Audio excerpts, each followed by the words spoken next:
राधे राधे। आज पौष कृष्ण सफला एकादशी है। सबको कृष्ण भक्त सभी को शुभकामनाएं सफला एकादशी की। ये कथा हम सुना रहे हैं। ये देखिए कथा है एकादशी की, सफला एकादशी की व्रत। कथा सुनिए, सभी लोग कथा श्रवण करिए। भगवान कृष्ण बोले, हे युधिष्ठिर, मैं दान, स्नान, तीर्थ, तप इत्यादि शुभ कर्मों से शीघ्र प्रसन्न नहीं होता हूँ। एकादशी व्रत करने वाला मुझे प्राणों के समान प्रिय लगता है। पौष मास के कृष्ण पक्ष की एकादशी का नाम सफला है। सब कार्यों को सफल कर बनाने वाली है। इसमें नारायणी की पूजा होती है। ऋतु अनुसार फल फूल तथा धूप दीप इत्यादि का पूजन करना चाहिए। महात्मा की कथा भी कहता हूँ, प्रेम से सुनो। चंपावती नगरी में एक महिष्मान नाम का राजा राज्य करता था। उसके 4 पुत्र थे। बड़े पुत्र का नाम लोमपक था। वह बड़ा दुराचारी था। मांस मदिरा पर स्त्री गमन, वैश्याओं का संग इत्यादि कुकर्मों से संपूर्ण था। पिता ने उसे अपने राज्य से निकाल दिया। वन में एक पीपल का वृक्ष था जो भगवान को भी प्रिय था। सर्व देवताओं का क्रीड़ा स्थल भी वहीं था। ऐसे पतित पावन वृक्ष के सहारे लोमपक भी रहने लगा, परंतु फिर भी चाल टेढ़ी ही रही। पिता के राज्य में चोरी करने चला जाता था। पुलिस पकड़कर छोड़ देती थी। एक दिन पौष मास के कृष्ण पक्ष 10वीं की रात्रि को उसने लूट मार अत्याचार किया और पुलिस ने वस्त्र उतारकर वन को भेज दिया। बेचारा पीपल की शरण में आ गया। इधर हेमगिरी पर्वत की पवन भी आ पहुँचे। लोमपक पापी के सब अंगों में गठिया रोग ने प्रवेश किया। हाथ पांव अकड़ गए। प्रातः सूर्योदय होने के बाद कुछ दर्द कम हुई। पेट का गम लगा। जीवों के मारने में आज असमर्थ था और न वृक्ष पर चढ़ने की शक्ति थी। नीचे गिरे हुए फल बीन लाया और पीपल की जड़ में रखकर कहने लगा, हे प्रभु, वन फलों का आप ही भोग लगाइए। मैं अब भूख हड़ताल करके शरीर को छोड़ दूंगा। मेरे इस कष्ट भरे जीवन से मृत्यु भली है। ऐसा कहकर प्रभु के ध्यान में मग्न हो गया। रात्रि भर नींद न आई। भजन कीर्तन प्रार्थना करता रहा, परंतु प्रभु ने उन फलों का भोग लगाया।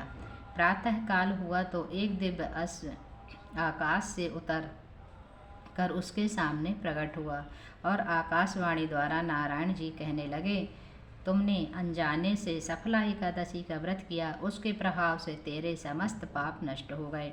अग्नि को जानकर या अनजाने हाथ लगाने से हाथ जल जाते हैं, वैसे ही एकादशी भूलकर रखने से भी अपना प्रभाव दिखाती है। अब तुम इस घोड़े पर सवार होकर पिता के पास जाओ, राज मिल जाएगा। सफला एकादशी सर्व कार्य सफल करने वाली है। प्रभु की आज्ञा से पिता लोमपक के पास आया।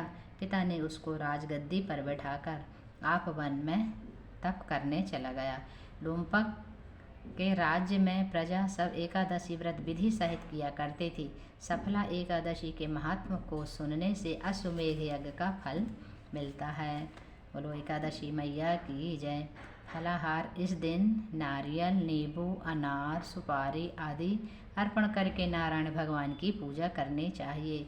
इस दिन तिल और गुड़ का सागार लिया जाता है। बोलो एकादशी मैया की जय। अगली एकादशी मोक्षदा थी, वो हमको रामेश्वरम में पड़ी थी, है ना, कान्हा जी के साथ। आज की एकादशी, आज हमारा कान्हा जी का भोग ये रहेगा।